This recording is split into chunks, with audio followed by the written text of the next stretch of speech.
meeting. Thank you all for participating virtually as we take precautions necessary during the latest COVID outbreak. PSTA has developed several methods of ensuring the ability of the public to comment to and during virtual meetings. It has established these options. The first option, during the meeting, the public can provide comments via telephone by calling 1-650-419-1505. The meeting ID is 337-003-331. Individuals can speak for 3 minutes during the public comment period. Again, to make any public comment today during the meeting, members should call the number and meeting ID currently on the screen. The second option allowed for public to submit written comments prior to the meeting via U.S. mail to PSTA. Third option allows the public to submit comments via email during the meeting at publiccomments@psta.net. All right. With that being said, are there any members of the public on the phone who wish to speak? There's no one on the phone wishing to speak, and we did not receive any written public comment. All right. We'll then therefore move on to number 3, which is the chair's report. All right. Good afternoon, TRAC members and panelists. In the interest of time, I will briefly mention the topics covered at the December 2021 PSTA board meeting. Brad, feel free to chime in if you have anything to add. The board approved a 5-year bus purchasing with Gillig. A wage increase was approved by SEIU Supervisors Union. Planning presented a new pilot partnership program with the Pinellas County Schools for PSTA to help provide transportation for students, and the board approved the contract. The new 2022 board members and committee appointments were approved. Anything else that you'd like to add? That pretty much covered it. Yep. Good. All right. With that, we'll move on to number 4 on our list today, and that's the Forward Pinellas report. And for that, we're going to be going over to Gloria. Yes. And oh, good. I'm unmuted. All right. Yeah, they're really the last Forward Pinellas CAC meeting was December 9th, and there was nothing particularly memorable in the meeting that I really, is relevant for this meeting here. So now, and in fact, we have our next meeting next week. So next week we have several meetings of Forward Pinellas. So next month, hopefully we'll have more to report. All right. Thank you so much, Gloria. With that, we're now going to move into our information items for today's meeting. First, we're going to be welcoming our new TRAC members to the committee. When I call your name, if you could please raise your virtual hand, and we'll let you say hello, and maybe you can tell us what bus line you ride very often here in the system. So we're going to start with Jenna Sierra. Hi, everyone. Hopefully everyone can hear me. Yep, we can hear you. Awesome. So I'm Jenna. I use she, her pronouns. I'm a student at USF St. Pete pursuing a bachelor's in political science. And currently I take the bus route of Central to campus. And I take 20 and 22 most often. All right. Thanks so much. We're glad to have you here. Welcome to the committee. Next up is going to be Carla Correa. Hi, I'm Carla. I'm a community organizer here in St. Pete, and I'm also a labor organizer for my job. So I take the bus to Tampa International Airport from St. Pete. So sometimes I take the 100X, the 300X, and then I have to take a bus in Tampa. So yeah, thank you. All right, we're glad to have you here, Carla. And last but not least is going to be Roseanne Thomas. And I don't see her. Okay. You know what? There also wasn't a place on this script for me to do attendance. Oh, you just have to automatically do that. Sorry. Well, it's a good thing I automatically remembered. So let's do that before we move on to the next thing. Hold on. All And right. there, while you're pulling that up, we got an email from Duncan today. He is not going to be returning at least this year, so we'll be adding another member there. Okay. All right, so I'm gonna do the attendance real quick. When I say your name, if you could please unmute and just let me know that you're here. So I have myself, Mark O'Hara, Chelsea Anderson. Okay. Here. Oh, she is here. Okay. Sorry. Roman. Here. Carla Correa, we already heard from. And we already heard from Gloria. Andrea Barron.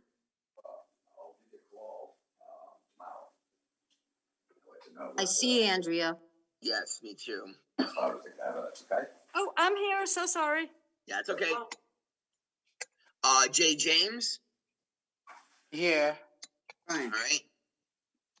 We already talked about that one. Maxwell Johnston.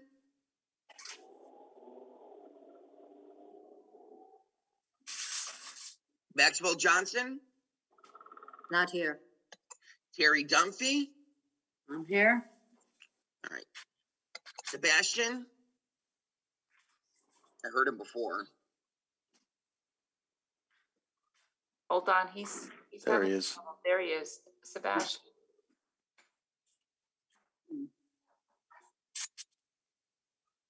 Where did he go?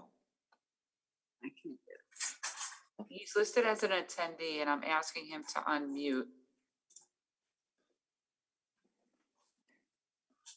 There he goes. Sebastian, you are unmuted. You can announce your presence.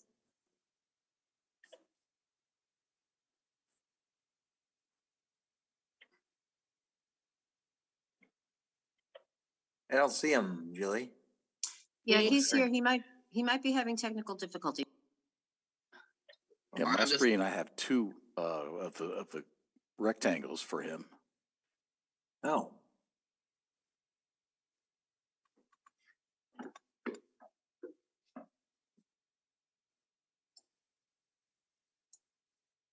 Okay. Edwin Klump. You should be able to unmute yourself.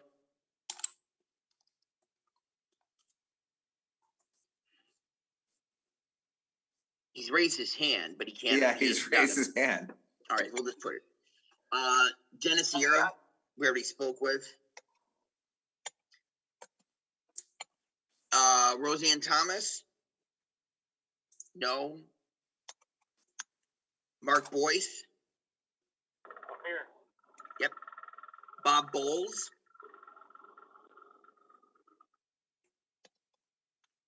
And last but not least, Kim. Yeah, I'm here. Hi, Kim. Okay, sorry about that I did not remember to do that. This And I did. When you're getting a new job. I did manage to unmute finally. Okay, thank you, Edwin. All right, so with that being said, and making sure that everybody's here, we're now going to move into our yearly track orientation and review of the Sunshine Law. And for that, we've asked Sabel from BMO to discuss track bylaws, meeting etiquette, and the Sunshine Law. Isabel, I'm going to turn it over to you. Good afternoon, everyone. Can everyone hear me just fine? Yes. Very good. Well, I'm happy to be back here at Track Orientation.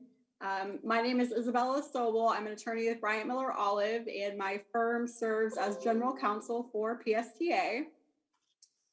Yes, I'm here to talk about bylaws, meeting etiquette, Sunshine Law, and public records.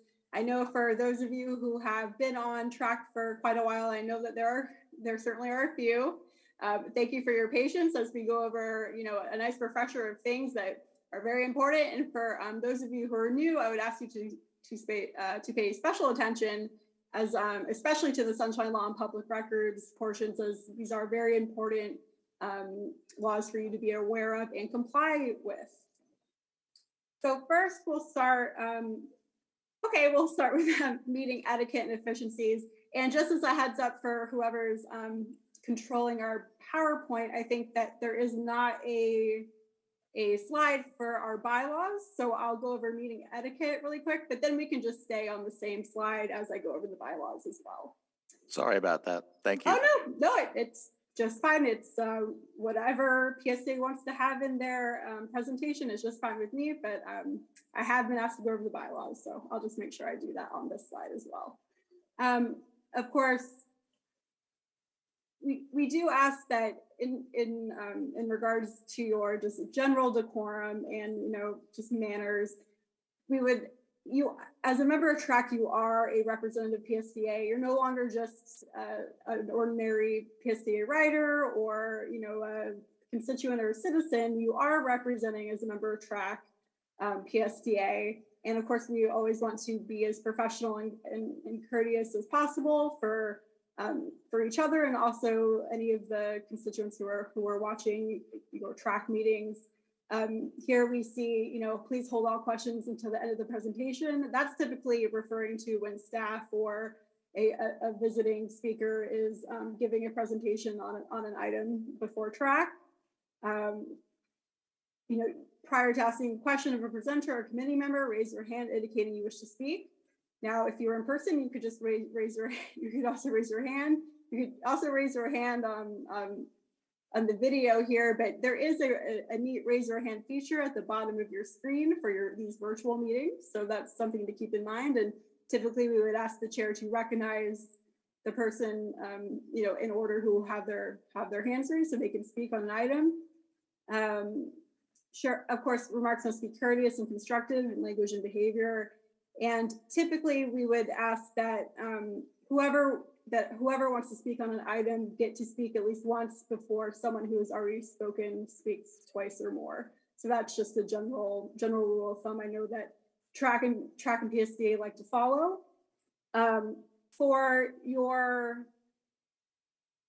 If you do end up having in-person meetings this year, which I'm not sure if that's in the cards, you would need to, for voting, you do have to have a physical quorum. The quorum requirements are in your bylaws, which we'll go over quickly. But generally, you would need to have a motion, a second, and then have a vote on that motion. And you would need the majority of the voting members at that meeting to pass that motion. And if the motion doesn't receive that many votes, then it will die on the floor. So those are just general Robert's rules, general rules of decorum. But of course, as we have these virtual only meetings, you wouldn't be voting because you do need a physical quorum. So generally, everything you'll be doing, only these virtual meetings will be by consensus, info items, etc. Okay, I am going to move on to bylaws. So you should have received your bylaws in your backup materials, and your TRAC bylaws are very important. They're essentially your roadmap to being a member of TRAC. They are essentially the TRAC Constitution. It should be noted that the TRAC bylaws are approved by the PSDA Board of Directors, and it essentially will tell you what it is to be a TRAC member, what your duties and obligations are, and really what the purpose of TRAC is. You should, if you're new to TRAC, you should give your bylaws a read. If you're not new to TRAC, it's a good opportunity to give your bylaws a read anyway. It's a good time to refresh. Generally, some of the highlights and important points of your bylaws are attendance. In order to maintain your attendance on TRAC, to maintain your membership on TRAC, you have to attend 80% of TRAC meetings, which roughly comes out to no more than one missed meeting for every 4 meetings, and no more than 4 missed meetings in a 2-year term. So you can think of it in that way. That's very important. Of course, the duties of the chair and the vice chair, those are laid out in your TRAC bylaws. It's very, also in your bylaws, you're asked to provide current contact information. That is really important, to make sure you provide current contact information to Marianne. so that they can reach you for track business, and that's in your bylaws. So not only is it common courtesy, but you are required to do that in your bylaws. You also are in your bylaws required to respond to quorum notices within 48 hours. And that is important too, so that our PSDA staff members can get everything ready for you all to have a successful meeting, and that we don't have any meetings where we don't have a quorum, just so that we can save everyone's time and make sure we're making the best use of everyone's time and efforts. And of course, you must have a quorum to conduct business. That's in your bylaws. It's 1/2 of TRAC membership plus 1. So if you ever are having in-person meetings, you would need to have that number of individuals in person in order to go forward with a meeting with a quorum and with voting items. So that is really what I have for your bylaws. So I believe we are ready to move on to our meat of our presentation, which is Florida Sunshine Laws. Essentially, Florida Sunshine Laws, they have two main sets of rules. So first we have public meetings open to the public, and then we have public records. I just want to remind everyone that PSDA is an independent special district of the state of Florida.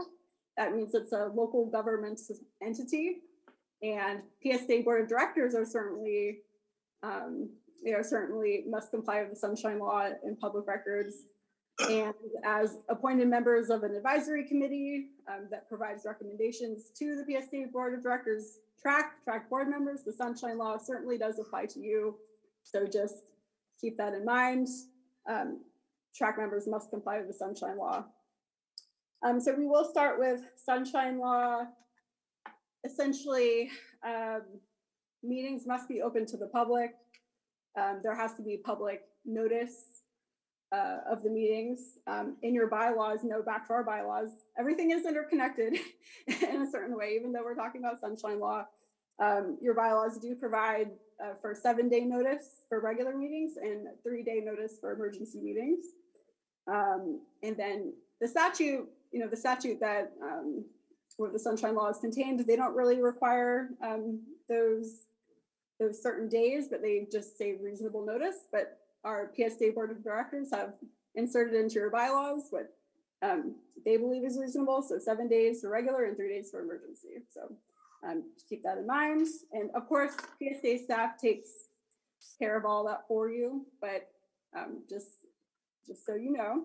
Also, minutes must be taken. It doesn't have minutes. They don't have to be a verbatim recording. They don't have to be word for word. The meetings don't have to be recorded, but they do have to be a correct and substantial, summary of what happened at that meeting, who was present, what was discussed, who voted which way, etc. So if you're ever voting on your meeting minutes, that is why it's actually a requirement of the Sunshine Law. And of course, we must allow public comment, which we saw earlier in our meeting, where our PSDA staff and our chair did such a great job of notifying the public of how they could participate in this virtual meeting. So of course, meetings must be open to the public, including allowing public comment, whether they're in person or virtual. And PSDA has done a great job of making sure that is accommodated here. So what is a public meeting? It's essentially whenever 2 or more members of the same committee or board are present and discussion ensues on a matter which may foreseeably come before that committee or board for official action. So essentially, anytime 2 TRAC members are discussing TRAC business, that is a meeting that needs to be open to the public and in the sunshine. So what that means in shorthand, what that means for TRAC members is that you should only be discussing TRAC business at these official open to the public, notice to the public meetings. That's PSDA staff has so well set up for you. They've taken care of the notice. They've made sure it's open to the public. The staff is making sure that all the sunshine laws, the sunshine requirements are met. So it's just up to you to make sure you kind of keep your end of the bargain by only discussing TRAC matters at these official open to the public meetings. That means 2 TRAC members should not be discussing sunshine law outside these meetings, whether it is, whether it is in person or any other form of communication. So you shouldn't be discussing TRAC outside of these public meetings in person, on the phone, text message, email, TikTok, Facebook Messenger, Instagram Messenger, Teams meetings, Teams chats, Outlook chats, any kind of instant messaging, any kind of communication that is not happening in a public meeting about TRAC business between 2 TRAC members should not be happening.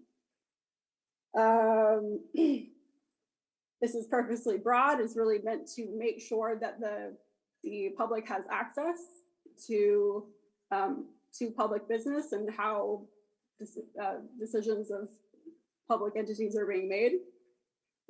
So it is meant to facilitate the transparency of local government, which TRAC is a part of, which is pretty cool.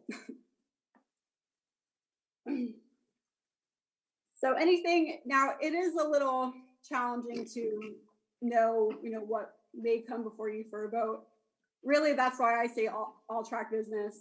Anything, anything really having to do with TRAC or PSTA, it can be a slippery slope. It can be hard to differentiate, what is TRAC business and what is just ordinary conversation. But really, you can use your guts. If you feel that, oh, this is really something that we should be talking about at a TRAC meeting in the sunshine, it probably is. So just make sure you are kind of checking yourself on that.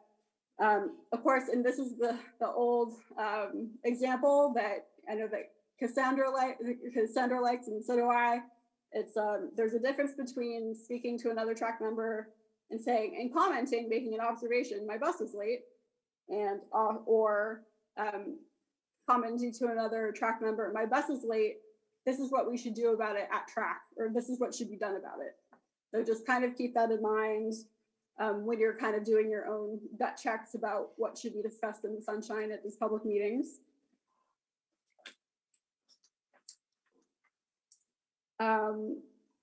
Yes, so again, two TRAC members should only be discussing TRAC or PSTA business at these public meetings in the sunshine. So, that means you don't call up another TRAC member before a meeting and be like, oh, what did you think about this item? Like, how do you think we should deal with this? You don't do that. You don't you really just shouldn't be communicating with other TRAC members about your TRAC decisions or your TRAC meetings outside of the sunshine. That's really for me, that'd be my recommendation, because that is the easiest way to kind of keep track of what should be discussed in the sunshine and what is personal, outside of TRAC business. I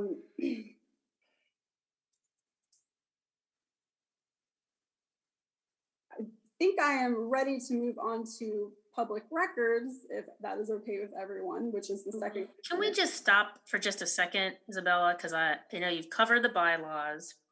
And then for those of you who don't know me, I'm Cassandra Brochure. I'm the Chief Development Officer, and under my purview is a lot of the things that you'll be seeing and planning. And I wanted to get back to the bylaws and the attendance, and just how important TRAC is to us, right? How important TRAC is to our agency, and having you guys weigh in on some of the decisions that we're making. That attendance is critical, and so if we're really doing the riders a service by having conversations with you all and giving the opportunity to listen to you, then we need you to be here. And then Isabella, thanks so much for Sunshine Law. You'll see well, at some point. I think we should introduce the staff that are on the call today, because any of the things that happen at TRAC, if you ever want to talk to somebody, you can always call a staff member, and just make sure that as Isabella said, is anything that might come before TRAC, just don't discuss amongst yourselves. You can call somebody up and say, hey, would you like to come to my birthday party? If you wear a mask, you can. You can do stuff like that, but not talk about the things that could be on the agenda. And so I just wanted to reiterate how important the attendance is, and then how important it is to make sure that because this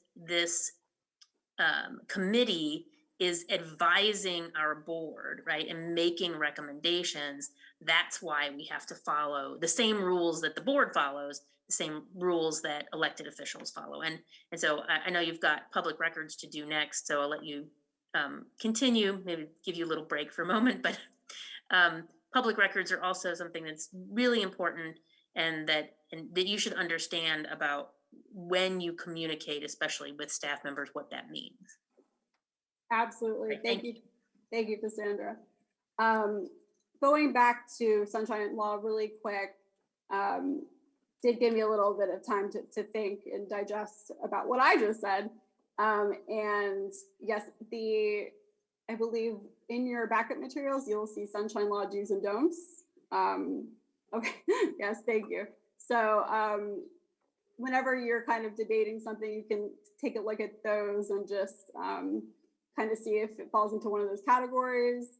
Of course, it's perfectly fine if you run into another TRAC member at the grocery store, or invite them to, as Cassandra said, a birthday party, or you're socializing with them, but just be talking about anything but TRAC or PSA business, in those social settings. And yes, of course, just like Cassandra said, if you ever have any kind of doubt, it's better to, call Marianne or call Cassandra or call Bob, or, any of the PSA TRAC members that assist TRAC. I'm sorry, PSA staff members that assist TRAC, and just kind of ask them for some guidance. And they're always happy to help, as Cassandra just said. Okay, now we can come to public records. So essentially, all records or documents made or received in connection with official business are subject to public inspection or copying. Again, this comes from the Florida Constitution and Florida statutes. It essentially means that unless there's an exemption, which there are many exemptions, but just generally, there are, if there are any records made or received in TRAC or PSA business, they must be retained and maintained so that they can be inspected and copied by the public. What does that mean for you all? Now your TRAC notices, agendas, and presentation material, of course, those are public records, but those are already maintained by your PSA staff members. So you don't have to worry about those so much, but of course, those are just the classic examples of public records. Public records can be in any kind of form. So it can be written letters, emails, text messages, any kind of social media messaging or posting, a voicemail, an electronic voicemail, a cassette tape, a DVD, any time that something is documented in a record associated with PSA business, it's a public record. So generally that means for you is that if you are, using your personal email, not a PSA, not a PSA official email, you need to either forward any messages received from essentially non-PSA staff, to PSA staff, or copy them on your message. That is not going to happen all that often. So most emails that you receive that have to do with TRAC are coming from Marianne, or they're coming from Bob or Cassandra. They're coming from PSA staff at a PSA email. So you're not going to have to worry about this a lot. But if you happen to get an email about TRAC or about PSA business from a non-PSA email, it's always a good practice to either forward it to PSA staff so that it can be maintained as a public record, or to copy them on your response. That's just a good practice. Again, this won't happen a lot, but if it does happen, it's important to follow the proper procedure. Also, our office advises against using methods of communication about PSA or TRAC business that are hard to maintain. For instance, text messages are very difficult to maintain. So we usually recommend communicating by email if you need to communicate about PSD or TRAC. It's also a good practice to keep your PSD or TRAC business emails in a different folder than perhaps the rest of your personal emails or your other work emails.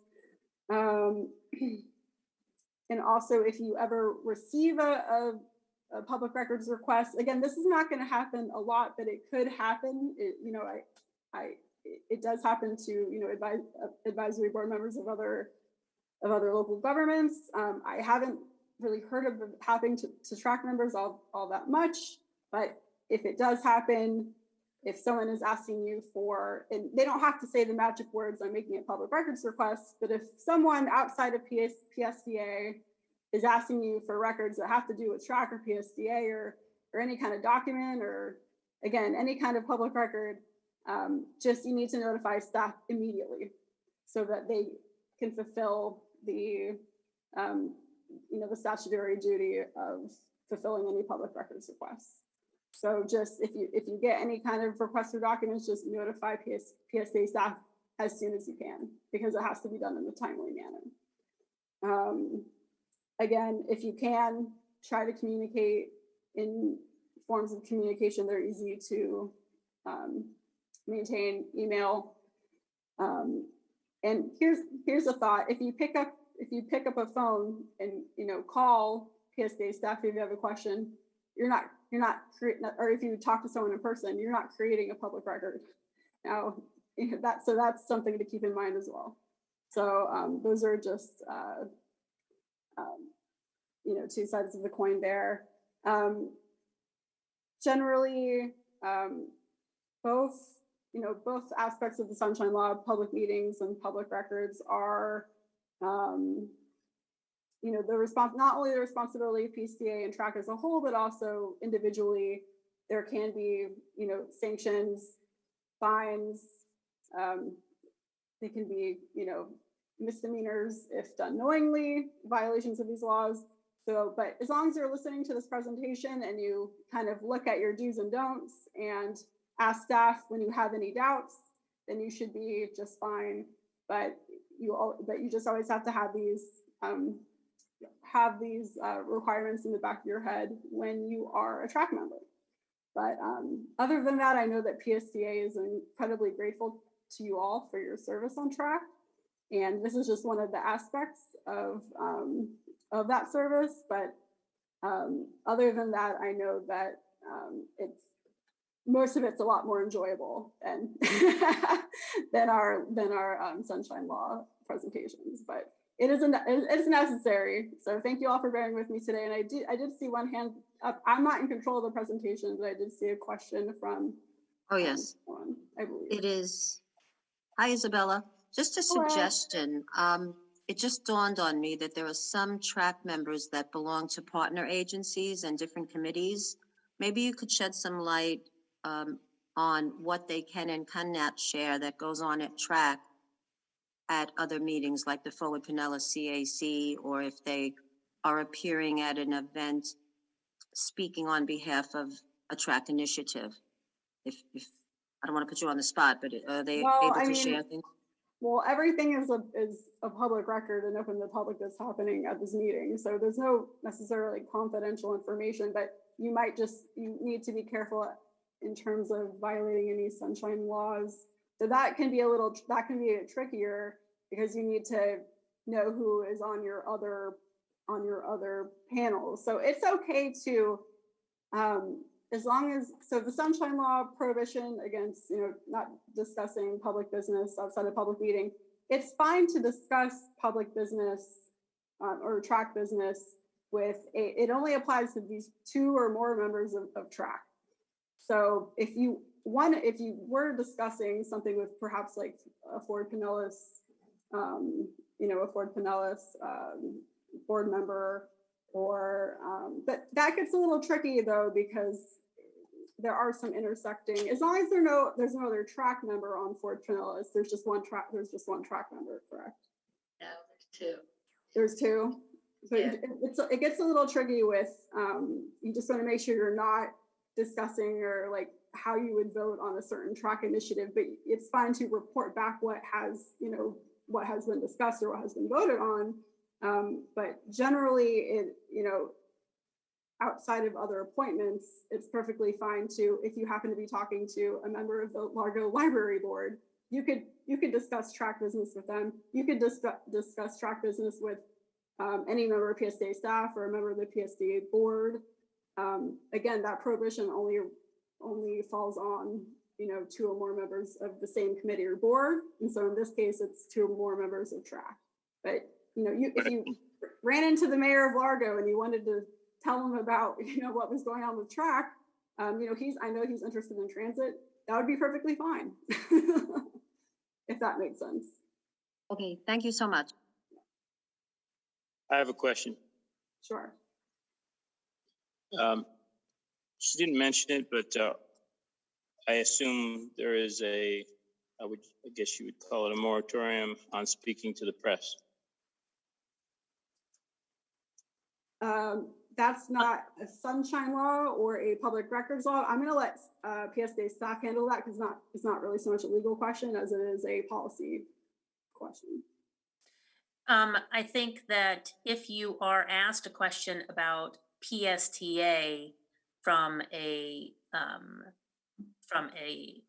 TRAC committee perspective, it would be best to let staff know and let staff answer the question from the media, or direct that to the chair if they're looking for an official statement. I mean, certainly you are free to talk to people all the time and give your opinion as a regular citizen. But as a TRAC member, it would be good to make sure that it is the decision that either a TRAC has made or that it comes from the chair. Thank you.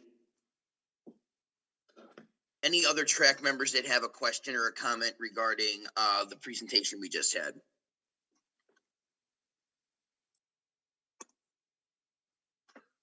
Okay, we're going to have to deviate back on our agenda because a person has joined the public comment line late. So we're going to go over to, let's see, Julie and Clarissa, who are going to handle this. Hello, this is Julie Cagliastro. I see you've joined public comment and contacted us via YouTube, I believe. If you're here and would like to comment, can you please state your name? Can you hear me? Yes, Hello? we can hear you. Can you state your name Wonderful. and address for My the name record? is Unique. My name and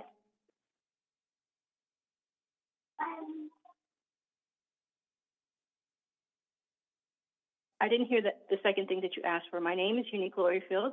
And your address? What else did you want for the record? Your address, and then you'll have 3 minutes. Address. To state your comment. 2805 3rd Avenue South, 33713.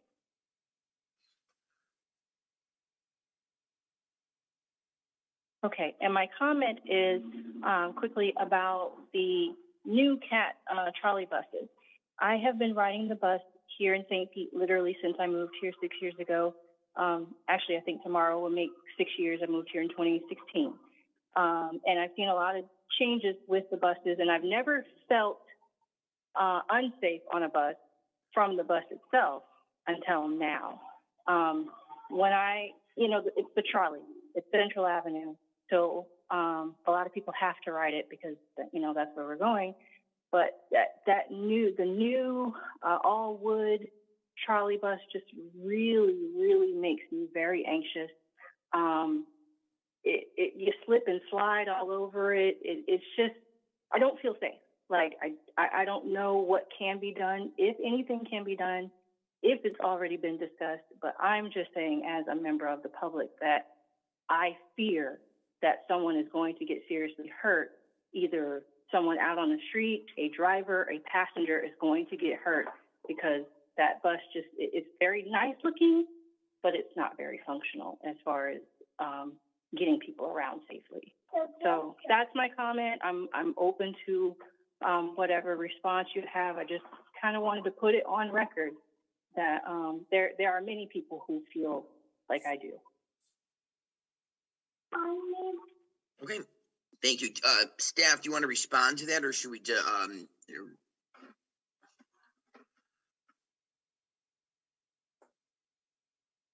I don't know, Brad, you want to go, or I mean? I can go. Thank you, Eunice, for that comment.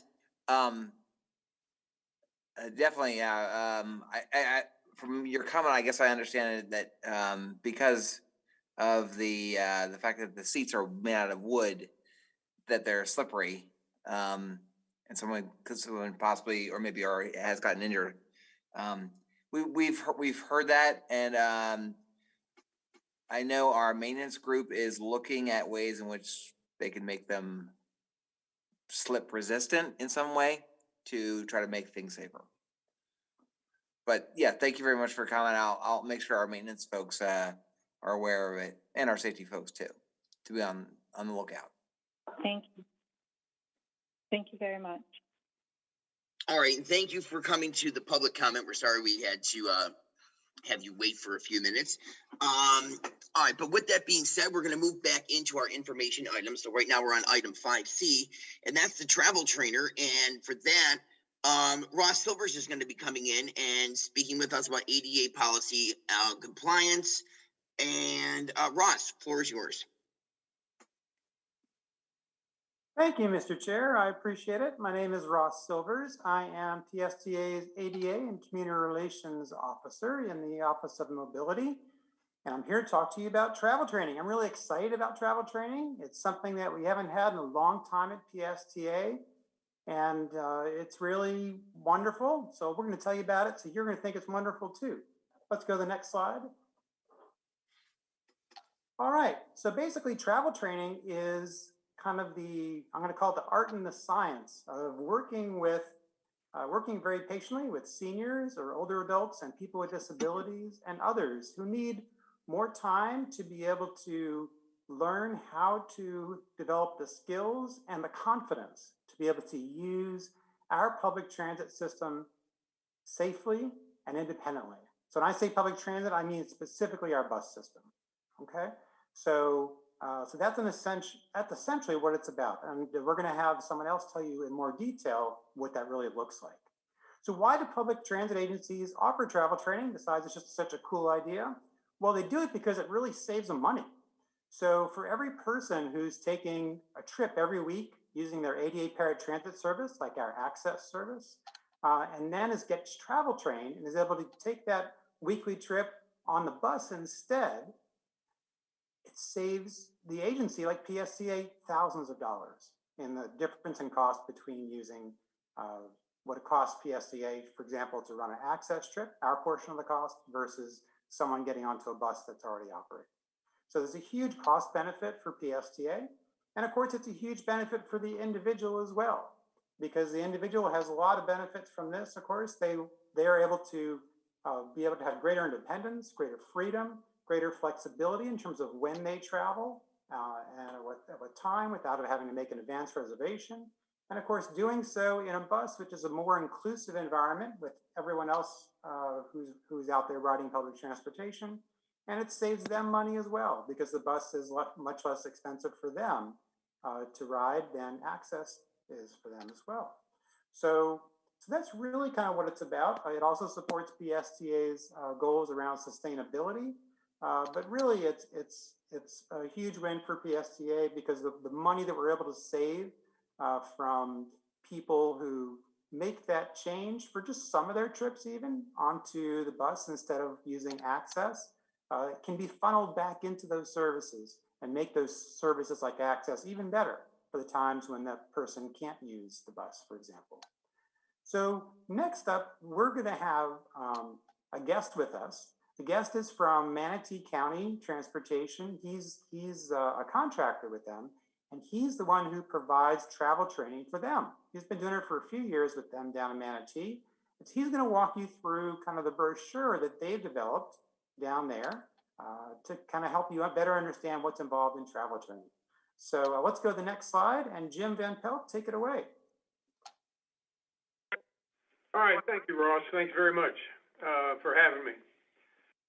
I'm Jim Van Pelt. I work for Manatee County Area Transit. We do travel training.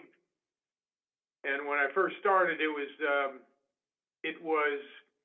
interesting to see who I would travel train because we haven't had it in a while.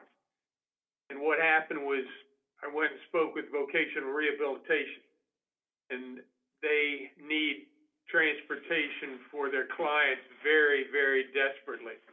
So I started out working with vocational rehabilitation quite a bit and trained a lot of their people. And then I stopped by some senior living facilities. And it's funny because the senior living facilities, they try and get the cars away from the people who live there. So there's a built-in audience there. And so I'd go out there and talk to the residents and then would go riding on the bus, but I'd meet with the trainee, the group or an individual, and discuss and tell them the steps of travel training. And first thing, the main thing is to explain how it works, and then ride with them as many times as it takes for them to be comfortable. And that's the key. You just ride with them until they're comfortable in riding. And it could take 2 times, it could take 10 times, but you have to stay with them until they're comfortable. But it's an excellent program. We deal a lot with Salvation Army and Goodwill.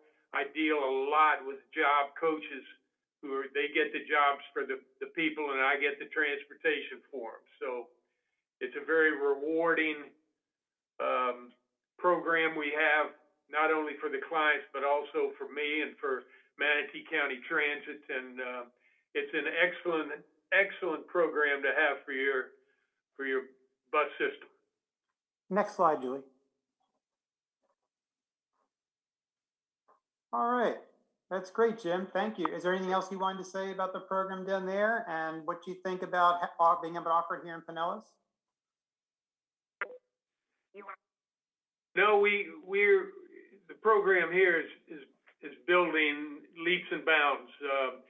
The more the word gets out that we have a travel training program and different facilities and different agencies, Career Source, etc. The more word it gets out, the busier we are training people to ride the bus. Fantastic. And we're going to take some questions at the end. I just want to provide a little more information about the process by which we're going to make this happen here at PSTA. So thank you, Jim, and stay with us for a minute so we can answer any questions at the end. Let's go to the next slide, Julie. So at PSTA, we have over 150 names right now on a list that we've developed through our Access ADA paratransit eligibility process and the interviews of people who've been given conditional eligibility, where we've identified that they could be able to use the bus for some of their rides, again, if they had the skills and the confidence to do so. So this is a prime target audience for travel training to get the project started. And then, as Jim mentioned, we've heard from lots of agencies in the community who are out there serving people who are bus riders in need. And they are really anxious to get some travel training going for their clients to help them to be able to travel more independently and get to work and all the places they need to go. So we're really excited about the possibility. And so what we did is we looked actually at Manatee's process that was able to get Jim on board with their contractor down there. And we used that as a template for developing our own request for proposal, RFP process. We put that out in the street in October, and we were able to get the solicitation posted on our website and the distribution methods, and it got downloaded about 21 different times. And we are pleased to say we did have a responsive proposal come in. We were able to evaluate that proposal. It came from a company you may not have heard of. It's called Alfred Benish and Company, and you may have heard of it under their old name, which is Tyndale Oliver and Associates. Just a little merger acquisition that went on there, but they're one of the largest transportation companies that provides contract services in the nation. So we're really excited to have their proposal come in. It was at a higher cost than we had budgeted for. We've actually been getting grants that provide some travel training funds, and we've been kind of accumulating those funds. We'd have enough money to get the program started. And so it was an amazing job that Al Burns, our Director of Procurement, was able to do in reducing the cost with Alfred Benish by over 51%. So without sacrificing the quality of the service that's going to be offered. So now the price is down to $344,000 and change, and that's for performing the service for 5 years. Next slide, please. And so what we have that we're bringing forward to the Finance Committee and to the board is a proposal to select Alfred Benish and Company for 3 years plus 2 one-year options, and to authorize Brad Miller as our CEO to be able to accept those exercise those one-year options when they come into place. And that is essentially what we're looking at. And now we will take any questions.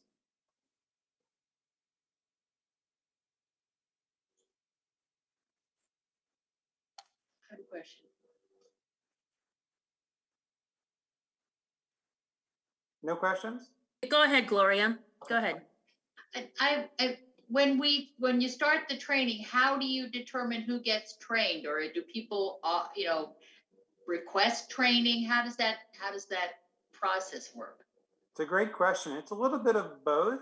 So there are people who expressed an interest in getting travel training when we were meeting with them. Yeah, I'd love to learn how to use the bus to take the bus by my house to get to the store, instead of having to call up and reserve the service a day ahead of time, or have to, figure out where the MOD is going to come.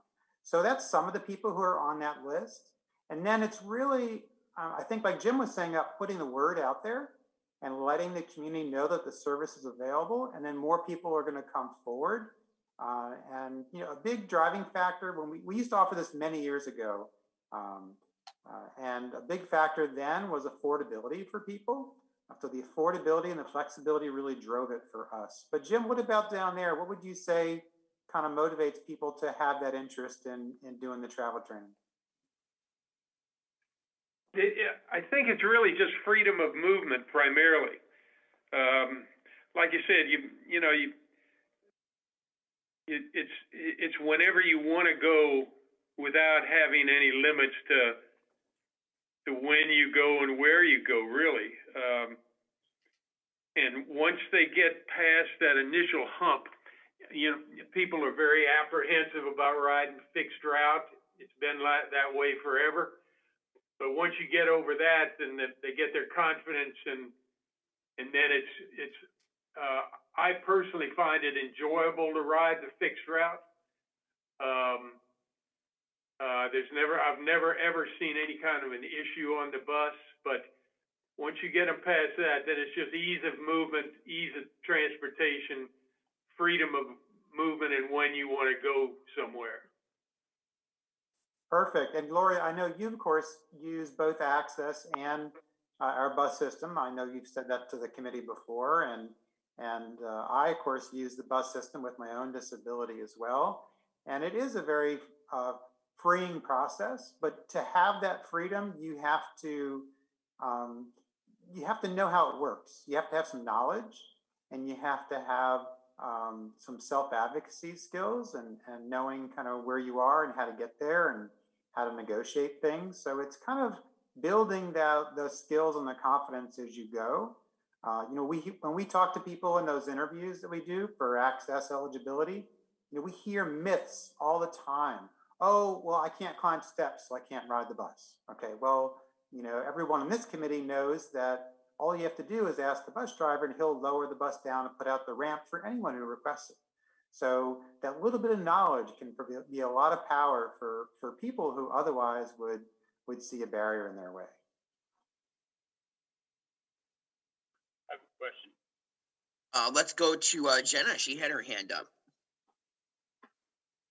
Hey, so I really like the idea of this becoming like a more accessible option through travel training.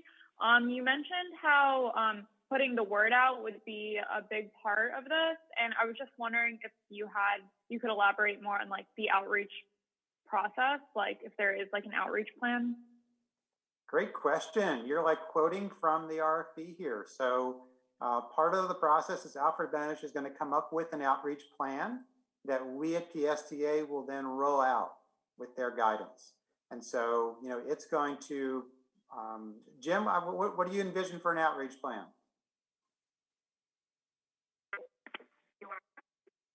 I can, first of all, put it in your PSTA website, travel training, and that, people usually look there when they're thinking about the bus. But I once went to a mobile home park and there were 400 people at the breakfast there that we spoke to. So that was certainly an outreach that reached a lot of people. But just going to senior living facilities, they're always receptive to you coming in. Go talk to Voc Rehab. I've made a couple of presentations to the counselors at Voc Rehab. You just got to go out. You have to find out where a lot of the potential clients are coming from, and go meet with the agencies so that you will be fresh in their minds as far as transportation goes. So there are a number of ways you can do that, but put it on your website is a big way. Perfect, Jim. Thank you. And of course, at PSTA, we have a wonderful marketing department who is great at partnering with us and will not only put it on our website, but also send it out in social media. And of course, we will get it out to lots of different agencies to know that it's out there. And part of this is we're going to offer what's called Train the Trainer, so that it's not just about one person we contract with going out there and doing all this, or even PSTA staff doing it all, but us training staff at different agencies so they can train their job seekers as they're coming through with disabilities, or training their new residents who come to the facility on the basics.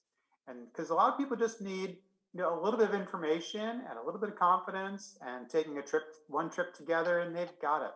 And then for those people who need more ongoing support, we'll have the work of the contractor to work with people more ongoing. Great question. Thank you. All right, looks like Sebastian has a question. Sebastian, we can't hear you. You still on your phone too? Nope, can't hear you. Can't hear you.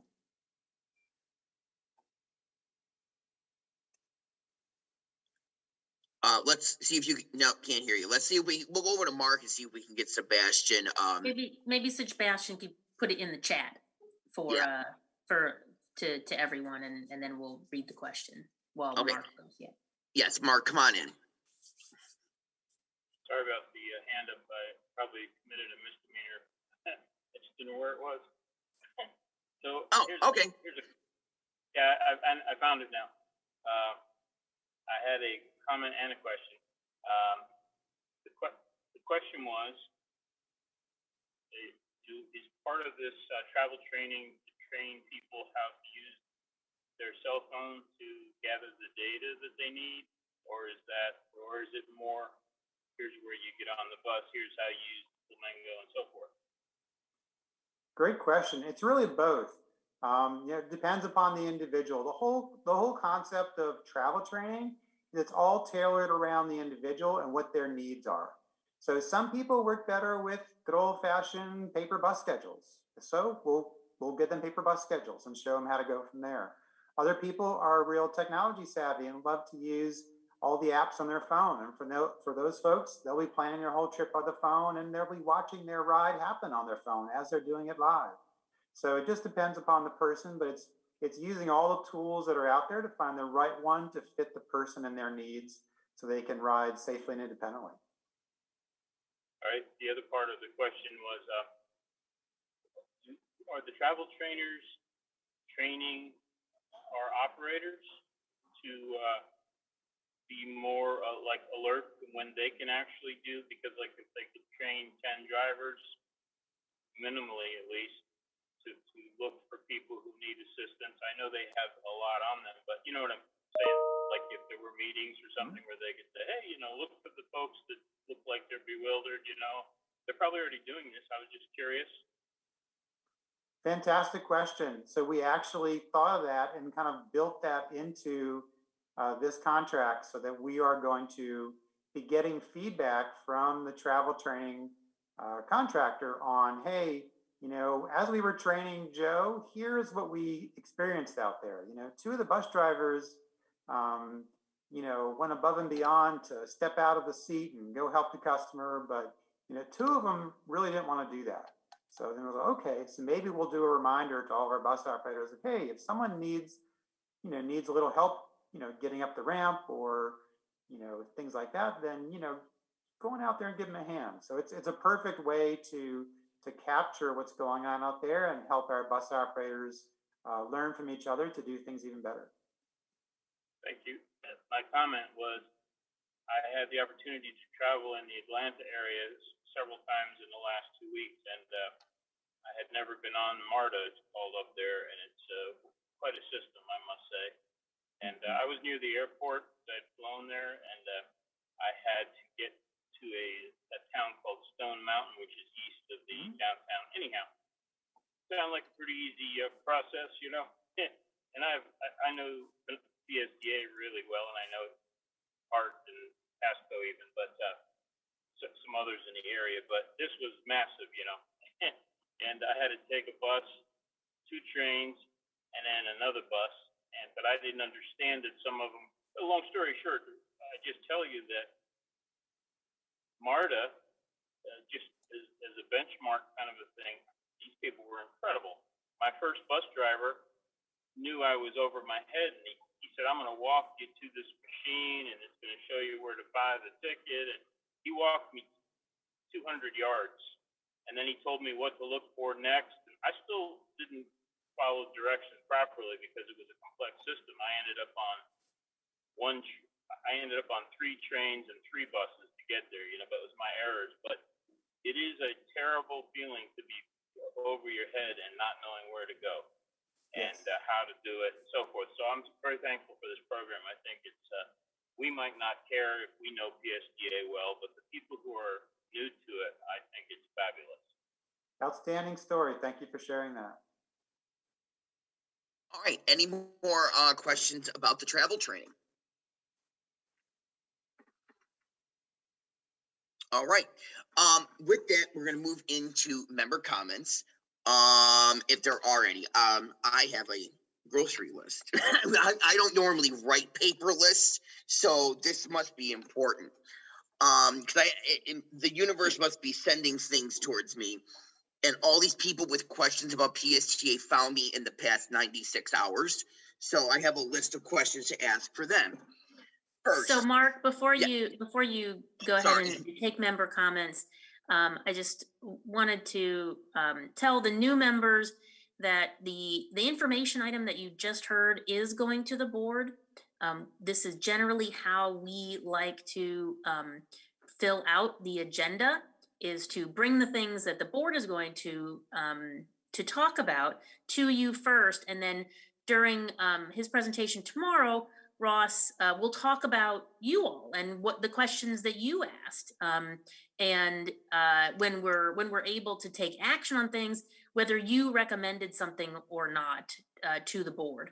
And so again, this is really the strength of the TRAC and the importance of the TRAC to showing our board that we are not only listening to the riders, but also making sure that we're bringing things to the board that you all want. So I'll just say that during the member comments section, if there's something that you want to discuss at a future meeting, we could also talk about that, whether it is going to the board or not. I'm so sure that either Mark will have a list of questions that we can answer right now, or maybe we might say, hey, let's put that on the agenda for a future meeting. And so if you have an idea of something that you want to know about, you can bring that up now. If you find out that you know, 3 days from now that you decide that you want to have a discussion about something or want to find out more about something that PSTA does, go ahead and shoot Bob or Marianne an email, and we'll make sure that we bring it up either in TRAC initiatives discussion or just on the regular agenda. So again, this is your meeting, not ours. And certainly we appreciate all of your attendance and all of your comments. So thanks, Mark. I know that you've got Bob waiting in the wings to also make a comment. Okay, let's head over to Bob. First, my apologies. I had some physical therapy, and I didn't realize it was double scheduled to the this meeting. But just a food for thought. I was riding one of the trolleys the other day, and obviously it was visitors. And make a long story short, they weren't sure of what our system was. And with that, I got thinking about what I've seen when I was living up in New Jersey, that on at least some of the transportation lines, they had a system map on board the buses, so that people could actually go up in reference to find out maybe how they could get to another place. Now, obviously, I told the visitors to, download transit, because that would be the easiest and most efficient. But I mean, there's a great area right behind all the drivers, whether it's hardline, whether it's trolley, where you could put a system map right on that door to that, whatever is behind that control panel behind the driver. And that would allow someone, whether it's tourist, whether it's just somebody that's not sure how to get there because they're using transit for the first time, it would be a great location to put a transit map on the vehicles so they could reference how to make interconnections. And as I said, it was just a quick idea I came up with once I saw somebody kind of confused. Okay. Excellent idea. Yeah. Thank you, All right. Bob. Okay, thanks, Bob. Gloria, come on in. Okay, oh yeah, I'm unmuted. Yep. I wanted to remind the members who already knew about it, and also tell our new members too, the whole issue of the TRAC Star program and how important it is that we continuously notice the areas where people make it easier for us as pedestrians once we get off the bus, once we get to our destinations. Marianne sent us the article out of the St. Pete Times where it talked about pedestrians getting hit a lot now. And I think it's not just in the crosswalks, it's also, as we know, it's sidewalk issues, it's as we get to stores and so forth. And so if you see places, again, I remember if you see places where somebody's doing it right, making it good and more accessible, whether it's a town or a private entity, we have the wonderful TRAC Star program, and it's a great way for all of us collectively to reward the people who are making it easier for us. Yes, thank you for that reminder, Gloria. I was honored to be one of the people to help you launch that program. That was so awesome, and I hope that we can continue to do it this year too. Yeah. Okay, I have a couple of questions for staff. First, I know that you approved for the Pinellas County School Board students and employees to ride the buses. However, I found out from a parent that many of the schools retain their ID. So that they don't have an ID to get on the kids don't have IDs to get on the bus. But that's a school choice. So that's one. I don't know if you guys were aware of that.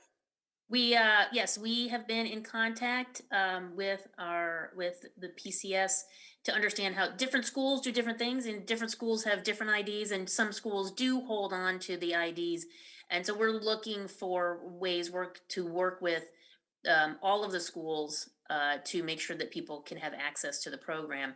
That was just one of the issues that we found in launching the program, and it was interesting that the people who make the IDs in the school didn't know what the people who were signing the contract with us were doing. So they're sort of getting their sort of heads around how they're going to make it happen internally for themselves. But yes, thank you, Mark, for bringing that up. And yes, we were aware and working with the school board to fix that. Yeah. Yes, I'm a former school district employee, many in a previous life, and I had dinner with them on Sunday night, and they were like, "Do you know there's a little problem?" So I wanted to make sure I brought it up here.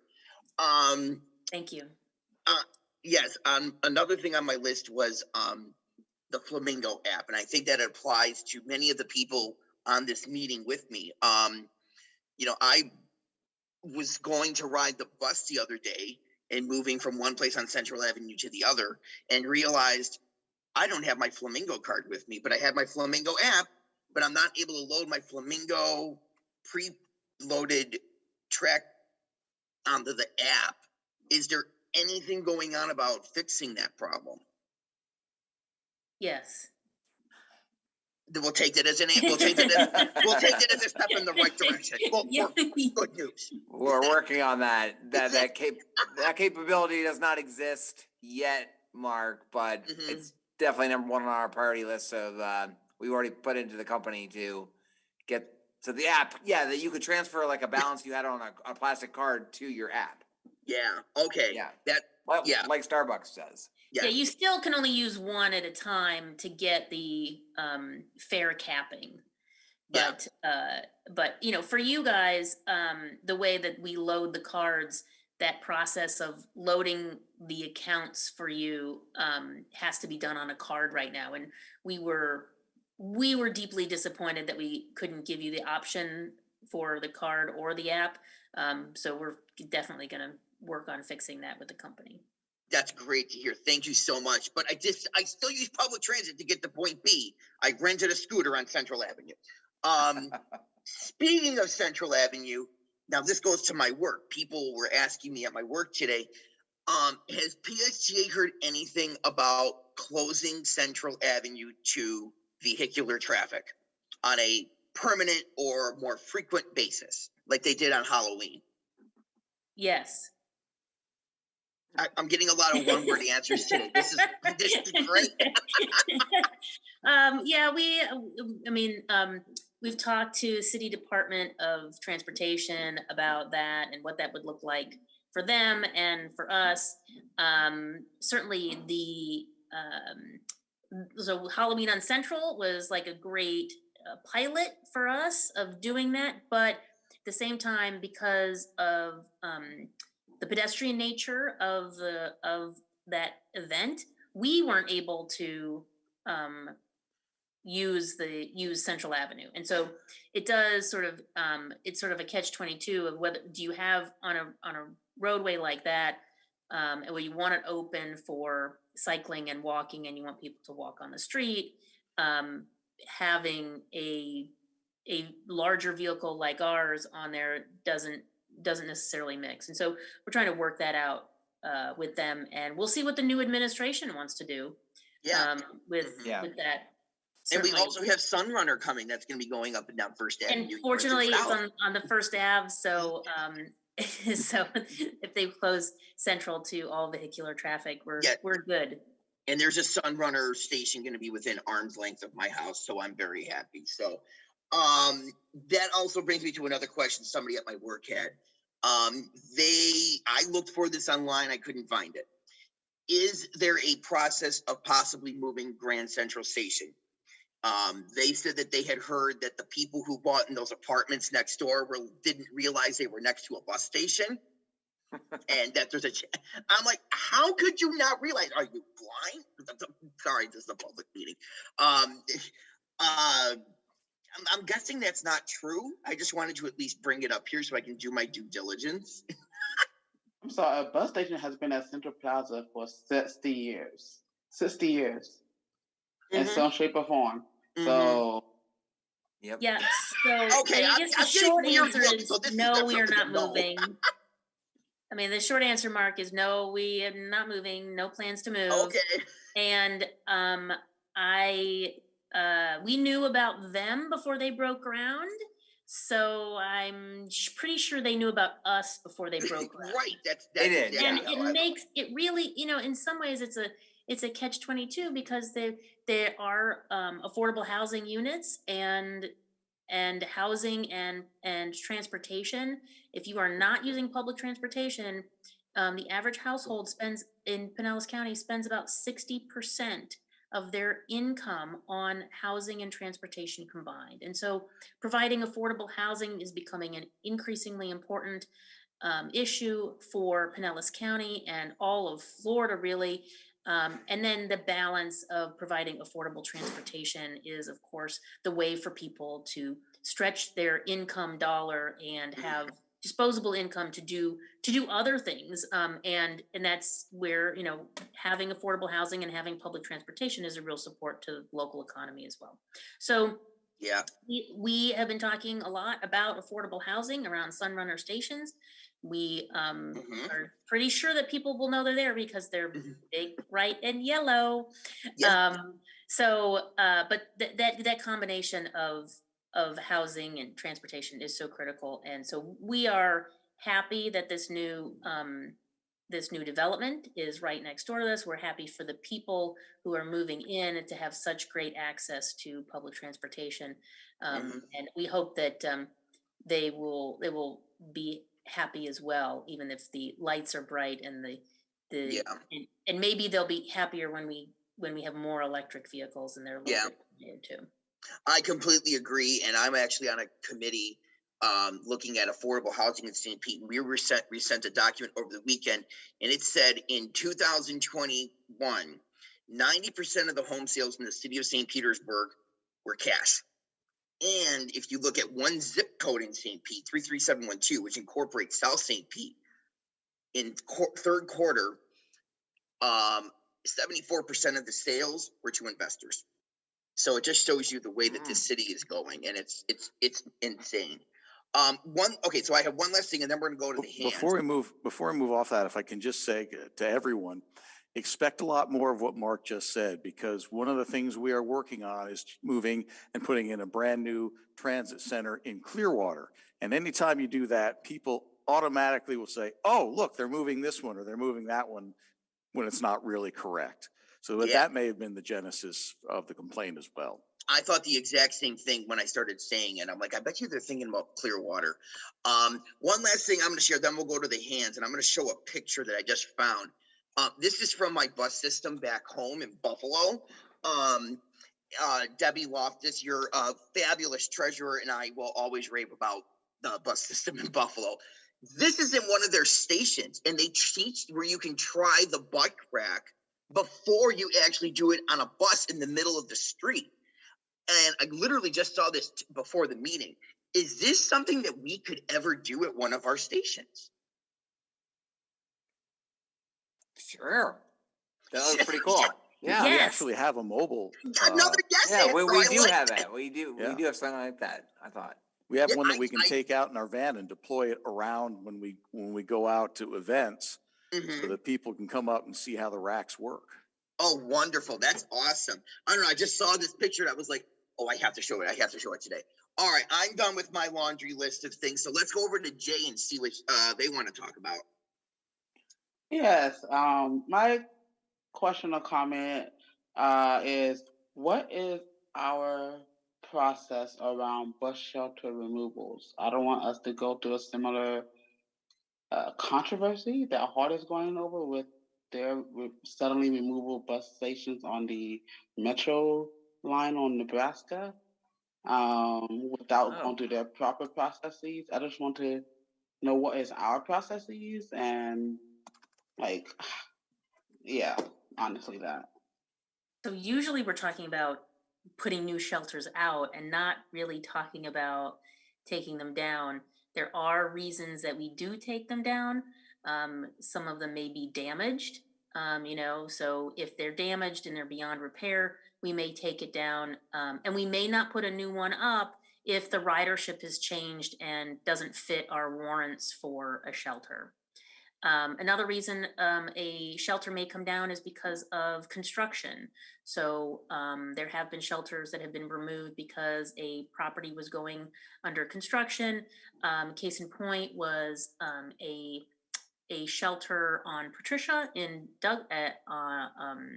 Dunedin, and there was a apartment building that was being constructed. And so the contractor asked us to remove it. It was an ad shelter and it was put back, and actually a new one was put up after the construction was finished. And so there are, like I said, there are a few reasons we would take one down, but it's not a systematic, it's usually about, there's some reason like that we would remove it. Okay, actually a second follow-up to that, thinking about this. If I remember, I don't know if it was earlier this year or the time has been flying, so it could have been 2020. That we had a presentation about putting up, like a company was putting on new bus shelters that were not just solar, but like, oh my God, I may just bring it back up later because I can't remember the details. But I know they're going to be putting up new shelters downtown that were solar and like had ads, like in addition to what we already had. I don't know if that has already been done or if that's in the process of being doing, and if that how that turned out. I would love to learn more about that. I don't remember the name. I just remember learning about that within the last. Yeah, recently the TRAC committee received a presentation about our shelter deployment plan of, what Cassandra was just talking about, where we assess all of the shelters that are out there, and if they need to be replaced, the oldest ones go first, and the highest ridership stops. And we've done a whole map for St. Petersburg. St. Petersburg is actually paying for some more shelters in the very southern part of the city. I think that's the presentation you remember. And then we are signing a new contract with a shelter company that makes shelters, to get shelters here. But yeah. Thank you. I just just don't want us to be in the news like hard as right now with the removals of bus shelters. Yeah. Bob, come on back in. Yeah, I'm sorry. I thought of another question. We had a meeting earlier last month with Ross on the seating configurations on the new trolleys, and there was some talk about maybe possibility relocating some of the seats in the front, and I was wondering if there was any action or any additional thought on that. No, I think that was part of the analysis that our maintenance folks were doing. Yeah, like on the as the public comment made about the slipperiness of the wooden seats, they were looking at some of the different seating configurations for those trolleys. Ross, I don't know if you have anything more to add on that. Yeah, we were looking at it because again, the wheelchair seating configuration is different on those new trolleys than any of the other vehicles. So it's more challenging because they're back to back. The thought we had was to try and do something with the seats across the way so they wouldn't be so much in the way, and you could get a rear secured wheelchair in and out more easily. Unfortunately, we found out is that the support structure for those seats across the way would not allow us to turn the seats sideways. So we pretty much agreed we're not going to order, we don't want to order any other buses that cause that problem in the future, but there's not a lot we're able to easily do to address the issue on those buses structurally right now. It's really just a matter of training the operators about Every time someone in a wheelchair boards one of those trolleys, you always want to put them in the rear position in case the second wheelchair passenger gets on board. It doesn't solve the problem, but it's the best we can do right now, unfortunately. Yeah, thanks. Because when I've ridden some of the trolleys, some of them automatically put me in the back. Others, when they wanted to go in the front, they said, "You didn't read the memo?" And they said, "What memo?" I said, "Well, there was one out," and I explained what was going on, and they said, "Sounds common sense." The other thing I would recommend and make it easier and quicker for the drivers on the trolley is keep the tie downs for the wheelchairs that are against the wall on, rather than having them remounted all the time. Because I've seen a lot of people have to put on four tie downs, which now lengthens the loading time. But the four against the wall are underneath the seats. Nobody can trip on them, and that would cut down the loading time, which would make it easier for the drivers too. Yeah, thank you. Okay, do we have any other comments, questions, anything else for the good of the order and the group? Awesome, great first meeting. I'm very happy to be back again as your chairperson. And yeah, looking forward to February where we go over goals for the year 2022. And with that, we'll bring our meeting to a close and we'll see everybody in February. Thanks, Have a good rest of your day. Thank you. Have a Thank good you, one, everybody. everybody. Bye, guys. Good one. Thank Thanks. you.